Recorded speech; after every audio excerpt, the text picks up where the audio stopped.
안녕하세요. 거동이 불편해진 부모님을 요양원에 모시려고 하는데 어디서부터 시작해야 할지 막막하시죠? 저는 177명의 어르신이 계시는 요양원에서 10년째 근무 중인 현직 요양총괄팀장입니다. 현장에서 매일 보호자님들을 만나며 쌓은 경험을 바탕으로 요양원 입소를 위해 꼭 거쳐야 할 9단계를 자세하게 안내해드리겠습니다.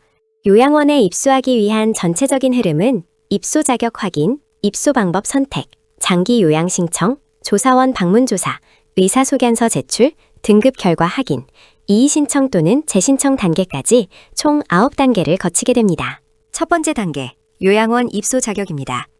요양원에 국가 지원을 받아 입소하시려면 장기 요양 등급이 있어야 합니다. 이 등급을 받기 위해서는 다음 두 가지 조건 중 하나에 반드시 해당해야 합니다. 입소 자격 첫 번째입니다. 만 65세 이상이면서 스스로 식사, 세면, 화장실 가기 같은 일상적인 동작이 힘들어 6개월 이상 다른 사람의 도움을 받아야 생활할 수 있는 어르신이면 요양원 입소가 가능합니다. 입소 자격 두 번째입니다. 만 65세가 안 됐더라도 치매, 뇌졸중, 파킨슨병처럼 노인성 질환을 가지고 계시면 요양원 입소가 가능합니다. 단 65세 미만은 반드시 의사의 진단서가 있어야 합니다. 두 번째 단계, 요양원에 입소하는 방법입니다. 요양원 입소 방법은 크게 세 가지입니다. 첫째, 등급을 받은 후 입소하는 방법. 둘째, 전액 본인 부담으로 바로 입소하는 방법. 셋째, 등급을 신청한 후 먼저 입소하는 방법입니다. 첫 번째 입소 방법은 등급 판정을 먼저 받은 후 입소하는 방법입니다. 국가에서 비용의 80에서 100%를 지원해주기 때문에 경제적 부담이 가장 적어 가장 추천하는 방법입니다. 두 번째 입소 방법은 전액 본인이 부담하고 입소하는 방법입니다. 만 65세 이상이면 등급 없이도 입소할 수 있지만 약 280만 원 이상의 비용을 전부 본인이 부담해야 해서 비용 부담이 매우 큰 편입니다. 세 번째 입소 방법은 등급을 신청한 후 결과가 나오기 전에 먼저 입소하는 방법입니다. 독거 어르신처럼 갑자기 돌볼 사람이 없어졌을 때 활용합니다. 등급을 받으면 신청일부터 소급하여 국가 지원을 받을 수 있지만 등급을 받지 못하면 전액 본인이 부담해야 하니 신중하게 결정하셔야 합니다. 세 번째 단계, 등급을 신청하는 방법입니다. 신청 방법은 총 4가지입니다. 첫째, 공단 방문 신청. 둘째, 핸드폰 앱 신청. 셋째, PC 온라인 신청. 넷째, 팩스 및 우편 신청입니다. 첫 번째 신청 방법은 건강보험공단 지사를 방문하는 방법입니다. 지역에 관계없이 가까운 공단 지사 어디서나 신청하실 수 있습니다. 부모님과 함께 가시면 가장 좋고 함께 가실 수 없다면 부모님 신분증, 본인 신분증, 가족관계 증명서를 지참하시면 됩니다. 두 번째 신청 방법은 핸드폰에 더 건강보험 앱을 설치하여 신청하는 방법입니다.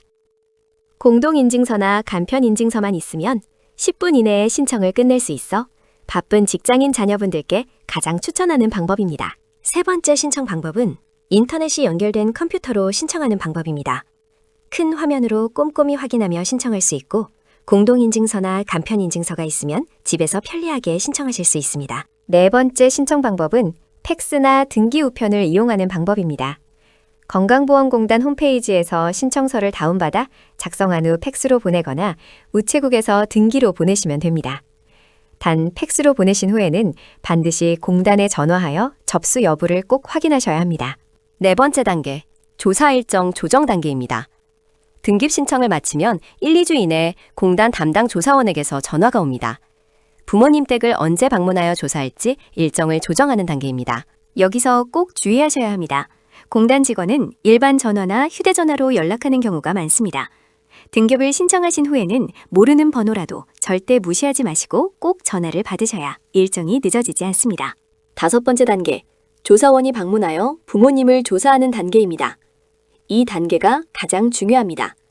이날의 방문 조사 결과가 부모님의 등급을 거의 결정짓는다고 봐도 무방합니다. 조사원은 신체와 인지 기능 등 52가지를 꼼꼼히 체크합니다. 단순히 묻기만 하는 게 아니라 어르신 이거 한번 잡아보세요, 일어나 보세요처럼 직접 동작을 시켜보며 엄격하게 평가합니다. 조사 당일 보호자님이 반드시 함께 계셔야 합니다. 평소에는 거동이 불편하시던 부모님도 낯선 조사원 앞에서는 자존심 때문에 또는 자녀에게 짐이 되기 싫어서 나 다 할 수 있다며 무리해서 움직이시는 경우가 많습니다. 보호자님이 옆에서 평소 상태를 정확히 설명해 주셔야 합니다. 조사에 대비하여 미리 준비해 두셔야 할 것이 있습니다. 등급 신청일부터라도 부모님께서 밤에 돌아다니시거나 소리를 지르시는 등 이상행동이 있다면 반드시 날짜와 시간을 적어 메모하시고 사진이나 영상으로 기록해 두세요. 조사 당일 조사원에게 직접 보여드리는 것이 100마디 말보다 훨씬 효과적입니다. 조사 당일 미리 꺼내 놓으셔야 할 것도 있습니다. 부모님께서 드시는 약봉지와 처방전 등 질병과 관련된 자료를 미리 꺼내 놓으세요. 약의 종류와 개수만 봐도 어르신의 상태를 한눈에 파악할 수 있어 조사원에게 큰 도움이 됩니다. 6번째 단계, 의사소견서 제출입니다. 조사가 끝나면 조사원이 의사소견서 발급 의뢰서를 드립니다. 제출 기한이 있으니 이 의뢰서를 들고 평소 다니시던 병원에 가서 소견서를 발급받아 공단에 제출하셔야 합니다. 기한을 넘기면 등급을 제때 받을 수 없으니 미루지 마시고 빠르게 처리해주세요. 7번째 단계, 드디어 결과가 나오는 단계입니다. 소견서 제출까지 마치면 등급 신청일로부터 30일 이내에 등급 판정 결과가 집으로 우편 발송됩니다. 등급은 1등급부터 5등급, 인지 지원 등급까지 총 6단계입니다. 1, 2등급을 받으시면 바로 요양원에 입소하실 수 있고 3등급 이하는 방문 요양 등 재가 서비스가 기본입니다. 8번째 단계, 3, 4, 5등급의 예외 입소 단계입니다.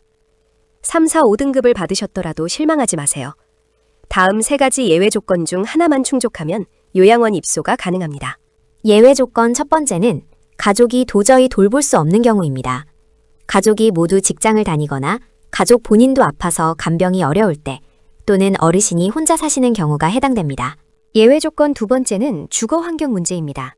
집이 너무 좁거나 계단이 많아 어르신이 넘어지거나 다치기 쉬운 환경이라면 요양원 입소를 인정해 드립니다. 예외 조건 세 번째는 치매 증상이 심한 경우입니다. 가족을 때리거나 밤새 소리를 지르고 돌아다니시는 등 집에서 더는 모실 수 없는 지경이라면 예외 입소가 가능합니다. 단, 치매 증상은 말로만 해서는 인정받기 어려우니 메모, 사진, 동영상 등 증거 자료를 꼭 준비해 두세요. 9번째 단계, 이의 신청 및 재신청 단계입니다. 원하는 등급이 나오지 않았을 때 활용할 수 있는 방법입니다. 2가지 방법이 있으니 상황에 맞게 선택하시면 됩니다. 첫 번째, 이의 신청입니다. 이의 신청은 등급 판정 결과를 받은 날로부터 90일 이내에 하셔야 합니다. 조사 때 미처 말하지 못한 증상이나 추가 병원 기록, 이상 행동 메모, 사진, 영상 등을 증거로 제출하여 이의 신청을 하실 수 있습니다. 다만 어르신의 상태에 큰 변화가 없다면 받아들여질 가능성은 매우 낮습니다. 2번째, 재신청입니다. 재신청은 판정 결과 후 언제든 가능하지만 어르신께 큰 변화가 없다면 받아들여지기 어렵습니다. 3개월 정도 방문 요양이나 주간보호센터를 이용하시면서 이상행동을 꾸준히 기록하고 사진과 영상으로 남겨두세요. 그 기록을 가지고 재신청해야 인정받을 가능성을 높여줍니다. 지금까지 요양원 입소를 위한 9단계를 모두 살펴보았습니다. 오늘 제 설명이 여러분께 실질적인 도움이 되어 부모님께서 등급 신청부터 입소까지 차질 없이 진행되시고 꼭 좋은 요양원에서 편안한 노후를 보내실 수 있기를 진심으로 기원합니다. 요즘 요양원은 전문 인력이 24시간 함께하는 안전한 제2의 집입니다. 규칙적인 식사와 운동, 물리치료는 물론 외출, 외박, 면회도 자유롭게 하실 수 있어 어르신께는 오히려 더 나은 환경일 수 있습니다. 부모님을 요양원에 모시고 울며 돌아서는 자녀분들도 많으신데 너무 자책하지 마세요. 처음에는 낯설어 하시지만 매일 보는 직원들, 비슷한 또래 어르신들과 함께 생활하다 보면 생각보다 훨씬 빨리 적응하시고 잘 지내십니다. 요양원에 부모님을 모셨다면 딱 이것만 해주세요. 자주 면회 오시고 자주 전화해주세요. 우리는 부모님을 잊지 않았다는 따뜻한 표현을 자주 해주시는 것. 그것이 어르신께는 최고의 영양제입니다. 지금까지 요양원 입소 9단계를 모두 짚어드렸습니다. 도움이 되셨나요? 다음 영상에서는 등급을 결정하는 방문조사 52항목을 하나하나 자세히 안내해드리겠습니다. 영상이 도움이 되셨다면 구독과 좋아요 부탁드립니다. 시청해주셔서 감사합니다. 좋은 하루 되세요.